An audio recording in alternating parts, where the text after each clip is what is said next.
everyone, Kelly here, and today I want to do my mid-June wrap-up. So I've read 8 books so far in June, so I want to talk about these since 8's quite a lot, and I figure I'll probably do pretty similar in the second half of the month. So I want to tell you about all of these.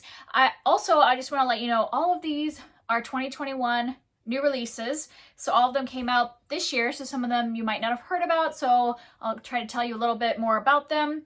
And I think I'm going to start, a lot of these are 4 stars, like almost all of them. So I'm going to start with my 5-star just so that I can take time to rave about it, and then get through all my 4 stars and then leave my couple 3 stars at the end. But there was nothing underneath 3 stars in this group, so I overall enjoyed everything I read in the first half of June. So let's start with my 5-star book, and I absolutely love this book. This is Ophie's Ghosts by Justina, Ireland, and this is a middle grade historical fiction ghost story, which I have just found, like, I knew that I was into kind of more like creepy or paranormal middle grade novels, but I think the combination with historical fiction is just perfect.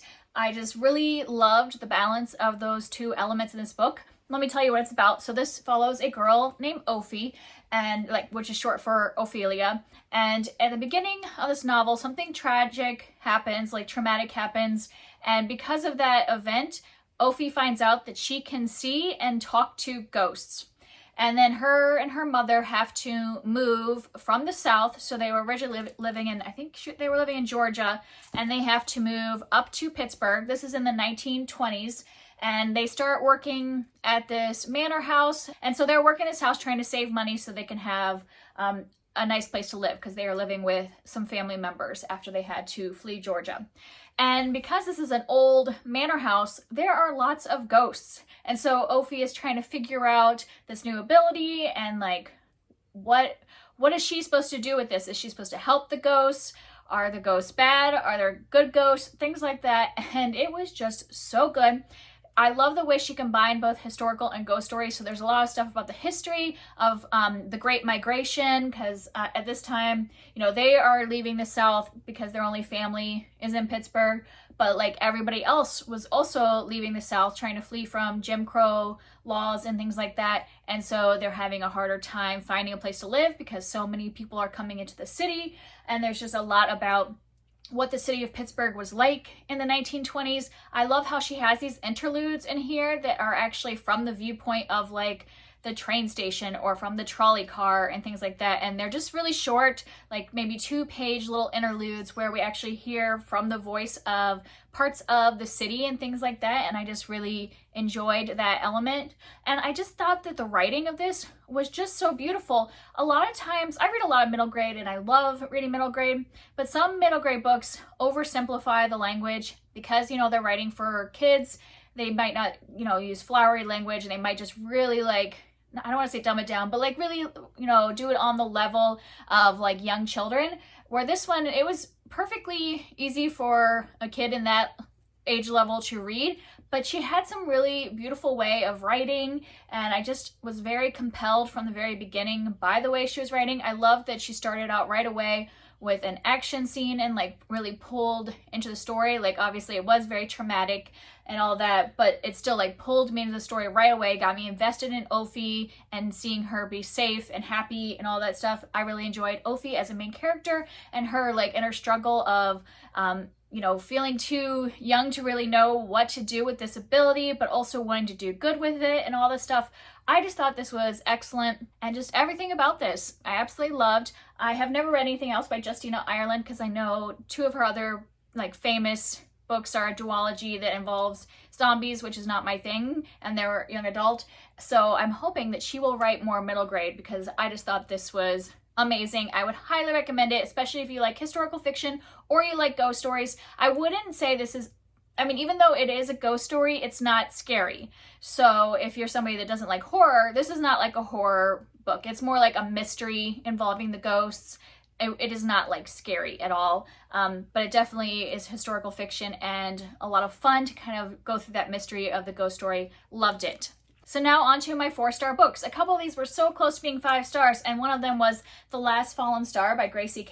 This was so close, except for this book was really heavy on the exposition at the beginning. Like, she just really put a lot of time at the beginning into world building and then didn't get to the action until a little bit later. And I'm somebody that prefers to like kind of start in with some action and then build as we go, which was what happened in this one. She threw us right into an action scene and things were happening. Where this one, it took a while. You know, you're meeting all the characters, you're learning about all these clans and stuff like that. I'll tell you in a moment what it's about. And so we're learning about all of that world, and then stuff starts happening. So that's not my favorite, so that's why it's 4 stars. But overall, this book was excellent. This is another middle grade. This is a fantasy book. So this is about a girl named Riley. In the very beginning, Riley is getting ready for her sister's initiation into being a healing witch. And so they are part of this community of Korean witches. And like there are, I can't remember if there's 5 different clans, and each of the clan has a different like ability, and their clan is healing witches, so they're kind of like the doctors or healers of their community. And so her sister Hattie is being initiated because at 13 you get like your bracelet that makes it so that you can cast spells and then you can like be an actual witch.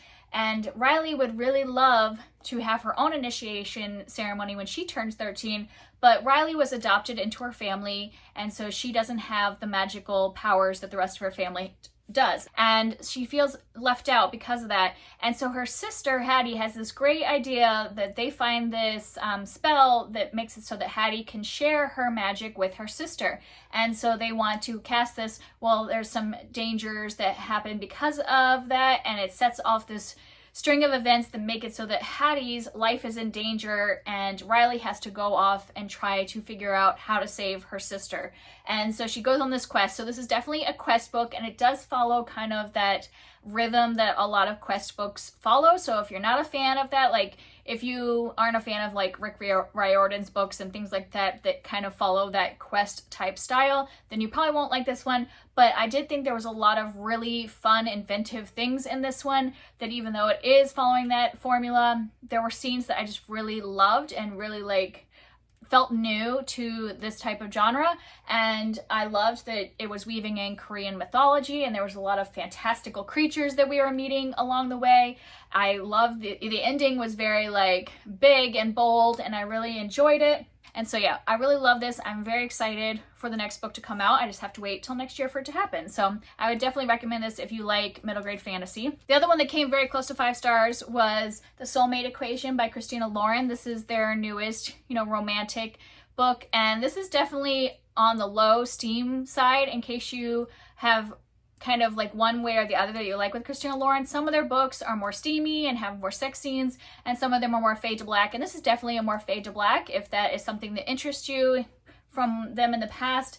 But I did really love the concept of this, and I thought the romance was really fun. If you haven't heard of it, this is about a matchmaking company that matchmakes people through DNA, and we're following our main character Jess, who is a single mother, and she wasn't planning on dating or anything like that, but her best friend talks her into doing this DNA match, and she ends up getting matched with the founder of the company. And of course the company, and it's like really high match, like there's different percentages of matches, and they are like a really high match, and so the company wants them to date publicly so it can kind of be like PR for their company and see like if it works out by having this high match. And so because there's that whole kind of like DNA match, are they a soulmate type of thing from their DNA, it makes it so there's a lot of situations that are a bit ridiculous and not necessarily true to life, but make it for a really fun read. I just really enjoyed this. It was fun. I liked the relationship of the two, the main characters as they like start to get to know each other better. I loved all the family relationships, like Jess with her daughter and Jess with her grandparents, because that's who they live right next to the grandparents, and that's who raised Jess. And just like, and her relationship with her best friend. So like all the friends and family dynamics were really fun. The relationship is cute. I personally usually kind of prefer a fade to black romance, so this was actually perfect for me in terms of like steaminess. And so yeah, I would recommend it if you also want something with less sex scenes and just like more fade to black. This is a great one. It was a lot of fun. Next, I read The Deepest Breath by Grehan, and this is a middle grade contemporary novel that's written in verse. So I read this I think probably in like an hour. Like it was really quick. I wasn't expecting to just sit down and read the whole thing, but I did. And this was just a really sweet book about a girl who she is 11 years old, and she has kind of two things going on in her life. One is that she's feeling a lot of anxiety. She feels like she needs to know everything in order to feel comfortable with the situations that are coming her way. So we're dealing with that kind of like a young child with anxiety. And she's also starting to have some feelings for a girl in her class, and she's trying to figure out what those feelings mean. Is it a crush? Or what is it that she's feeling towards this girl in her class? And this was just really sweet. If you were looking for something, especially, I would hand this to a middle schooler that's maybe kind of figuring out their sexuality and things like that, because it's like really supportive, it's really beautiful, and very quick read. So if you did want just something quick and light, I would recommend this. It does read very fast, and I just like had a smile on my face at the end of it. Next, I'm going to talk about Arsenic and Adobo by Manansala, and this is a cozy mystery, and this has been going around a lot because it was a book of the month pick, and I picked it up because I had gotten a copy of this from my mom for Mother's Day because she loves dachshunds, and there's a dachshund on the cover, and also the family in this are Filipino, and so our main character is Filipino American, and there's a lot about Filipino food because she works in her aunt's restaurant. And my parents lived in the Philippines before I was born, like when my brother was a baby. And so I just thought it might be nice for my mom to have both like the dachshund and kind of have some of those Filipino memories. And my mom said she really enjoyed that. And I also really enjoyed it. We chatted a lot about how it was just a fun, cozy mystery. So if you're in for something that is just a light mystery, I wouldn't say this is anything like, the solution to the mystery isn't like mind-blowing or anything like that. It's not like a thriller. It's definitely very cozy. It takes place in this restaurant. There's so much food in this, so much so that I like really wanted to start cooking as soon as I was like done reading this, but I need to go out and get some of the ingredients for these dishes, because they do have recipes in the back. There's about 4 recipes in the back. So I do want to make some of those because everything sounded so delicious, and they also go to like other restaurants in town, and they always describe all the food. So if you want like a foodie mystery, this is it. And next I'm going to talk about Finlay Donovan is Killing It by Elle Cosimano.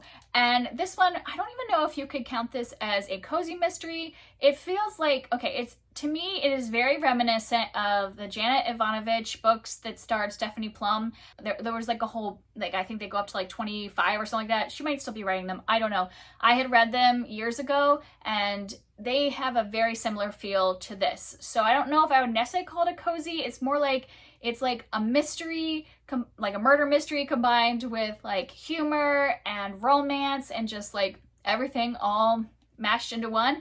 And I just thought this was really fun. Like, it's not something I would want to read all the time, but it was just a good escape kind of novel. It's about our main character, Finlay, who is a mom who's recently divorced, and she's kind of feeling frazzled because she's got her kids to take care of. She's dealing with the aftermath of her divorce, and also she's late on, turning in her manuscript. So she's an author, and she's supposed to be writing this romantic suspense book, and she's behind. So at the very beginning, she's meeting with her agent at like a Panera, and they're talking about this, the plot of the book. And so it's basically, she's talking about a murder because that's the plot of the book. And a woman nearby overhears her and thinks that she is a hit woman. So she hires Finlay to kill her husband. And Finlay doesn't really know how she got in this situation. And, it's like one of those things where just like one ridiculous thing after another happens. So you really have to suspend your disbelief if you're going to read this one, because everything that happens in here is just like that chain of events. There's just one weird, outrageous thing happening after another. But it was just fun, and it was funny. I wasn't surprised necessarily or anything by the mystery. I don't think that's the point. I think it's just supposed to be a fun romp, and there's like a little bit of romance and comedy and murder and all of that rolled into one. I would suggest it if you just want something fun. So now on to my 3-star books. I just have 2 of them, and I'll talk first about the one that I just wasn't really sure how to rate it, because there were times I was really absorbed and times I was just like, so that's why I gave it 3 stars. And that's If I Disappear by Eliza Jane Brazier. And this is I don't know, I guess you would call it a thriller. It's a very slow moving thriller though. It's more kind of just focused on our main character and like what's real, what's going on, can we believe her, is she reliable, all that stuff. And it's hard to explain. So basically our main character, which now I've forgotten her name, Sierra, she's been listening a lot to this like true crime podcast where this woman that does the true crime podcast, I should know her, what's her name? Rachel. So Rachel does this true crime podcast that Sarah is like obsessed with, has listened to it, I don't know, at least 3 or 4 times, the whole, all of the episodes, and just like has everything memorized, knows everything about Rachel that she knows from this podcast. And the podcast is all about women who have disappeared. And so Rachel is like kind of telling about all these stories about these women who have disappeared. And then all of a sudden the podcast just ends and there's no like, I'm leaving or anything like that. And so Sarah thinks that something has happened to Rachel, the woman who does the podcast, and that Rachel has become a woman who has disappeared, just like the people that she was investigating. So Sarah decides that she's going to take all the information that she has learned from the podcast, including like where Rachel lives and about her family and her circumstances, and she's going to be the one that solves this disappearance. So she goes to live and work on the ranch where Rachel grew up, and they have like a horse ranch that I think in the summer has guests and things like that, but this is during like the winter or spring, so there's no guests there. And they do need help with the animals and stuff like that, so Sarah gets hired there, and just things are off. Like her, Rachel's parents are a bit off, the other guy that works there is a bit off, like, and then people in town just really like don't like anybody at the ranch, and there's just all kinds of weird things happening. And you just basically spend the whole novel like, what's going on? Who is really like, what side should we be on? Should we be on the townspeople side? Is everybody at the ranch weird? Or are we on the side of the ranch people? They've just been misunderstood. Has Rachel been murdered or kidnapped? Or is she just like somebody that ran away from her life? We have, like we're all just trying to figure out what's going on. And this book there were times that I was really interested, but there were also times that it was hard to read because this is written in second person. It's written as Sarah is talking to Rachel. So she's like saying, I'm going to find you, your mom did this. So yeah, the whole book is in second person with Sarah talking to Rachel, which can be kind of hard to get into at times. And after a while, I did kind of like get used to the rhythm, but still I was like, I don't know who to trust. I don't know what's going on. Do I like this? Is it interesting? Because sometimes I was just like, I don't know, maybe I'm bored, but I did want to find out what happened at the end. And I thought when we got towards the end, things were like picking up and I was getting interested. But then there's like, okay, I have a problem when books have a big epilogue, because I'm like, you should just finish your book.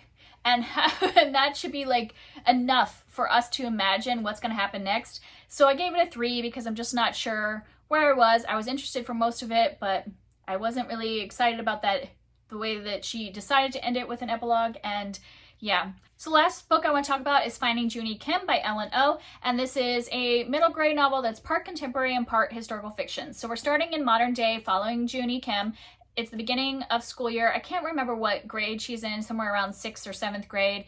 They get to school the first day, and it turns out that somebody has done a lot of hate graffiti all over the gym with things that are racist and anti-Semitic and things like that. And so her and her group of friends are having a really hard time with that.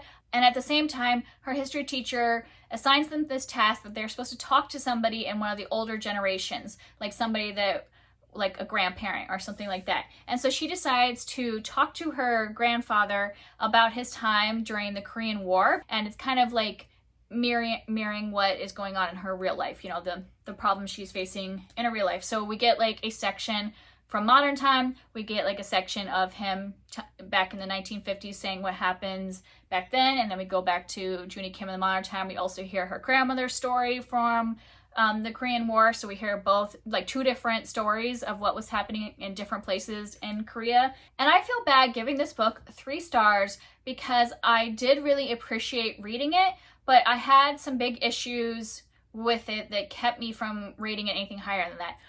First, I'll talk about things I appreciated. I really appreciated hearing the different perspectives of what was happening in Korea during the Korean War, because I think that was like a big gap in my schooling. I don't remember really learning anything about the Korean War, and definitely not what was actually happening in Korea. We might have learned a little bit about what the United States was doing over there, but not necessarily what was actually happening to the Korean people. And so I found that was all stuff that I appreciated learning. It was definitely hard, and she does not hold back. There's some graphic moments in the war stories, so just be warned of that. But I still appreciated as an adult learning about all of that, and it made me want to go out and read more historical fiction that revolves around the Korean War, because I just feel like it's a gap in my schooling. And so I did appreciate all that, but I couldn't give it higher because I just felt like there was way too much in this one book. Like, if you thought I was telling a lot about a lot, there's so much more. In terms of content warnings, if you want to like skip over hearing about content warnings, because I know some people don't like to hear them, I'll put like a little thing that says content warnings on the screen and you can skip past if you want. But we are talking about like, there is, you know, racism, hate crimes, extreme bullying. Like, I had a hard time at the beginning. I had to put it down because of the amount of bullying and the level that it was getting to.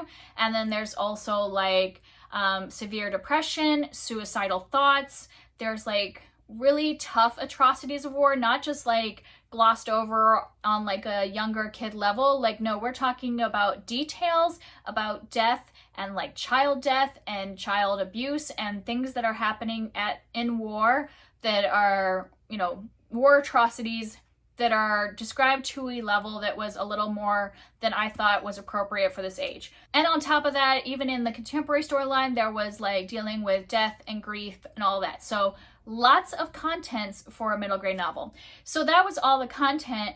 And as you tell, it was just too much. It was too much for one book. I was reading this with Amanda from the Curly Reader, and there were several times we were talking back and forth, and we're like, we need to take a break. I'm a 40-year-old woman, and I need to take a break from this like book that is a middle grade book written for 8 to 12-year-olds. I would not hand this to an 8 to 12-year-old. I could see, I really wish, both of us said that if they had aged Junie up to about 13, 14, I think it would be more appropriate, because I could see, you know, kids in that like maybe 8th grade, 9th grade, 10th grade being able to maybe handle it. But I definitely would not give this to an 8 to 12-year-old. Like, it was just way too graphic and stuff that I couldn't like take as an adult for a prolonged amount of time. I had to put it down a lot, and I just don't think that a child of that age can handle this much at one time. Like, maybe if it only had a couple of those content warnings, you know, you give yourself a little bit of break between them, but it was like one thing after another after another. There's like so much packed into this that was just heavy and tough and just too much for one book, in my opinion. I really, like I said, appreciated learning about all of the Korean War and all that stuff, and I wish that there would just been like maybe 2 or 3 less things in this book. Like, maybe if we just focused on the grandparent story and how it relates to her kind of like struggling a little bit in modern time, like maybe that would have been enough, but there was just everything else piled on. So I wouldn't say that you shouldn't read it, because as an adult, I do think that it has value to learn about all that historical stuff. But the reason I can't give it over a 3 is because this is targeted to middle grade, and middle grade audience is 8 to 12-year-old, and this is not appropriate for 8 to 12-year-old, in my opinion. So I just feel like I couldn't give it any more than that, because knowing its target audience. If this had been young adult, I probably would have given it at least a 4-star, because I do think there's a lot of good material in it for somebody a little older. So as an adult, pick it up if you want to learn more about the Korean War, but I wouldn't hand it to your 10-year-old, in my opinion. But obviously everybody has to do, you know, what they think is right for their kids and things like that. So that's it for me. Those are all of the new releases that I have read in the first half of June.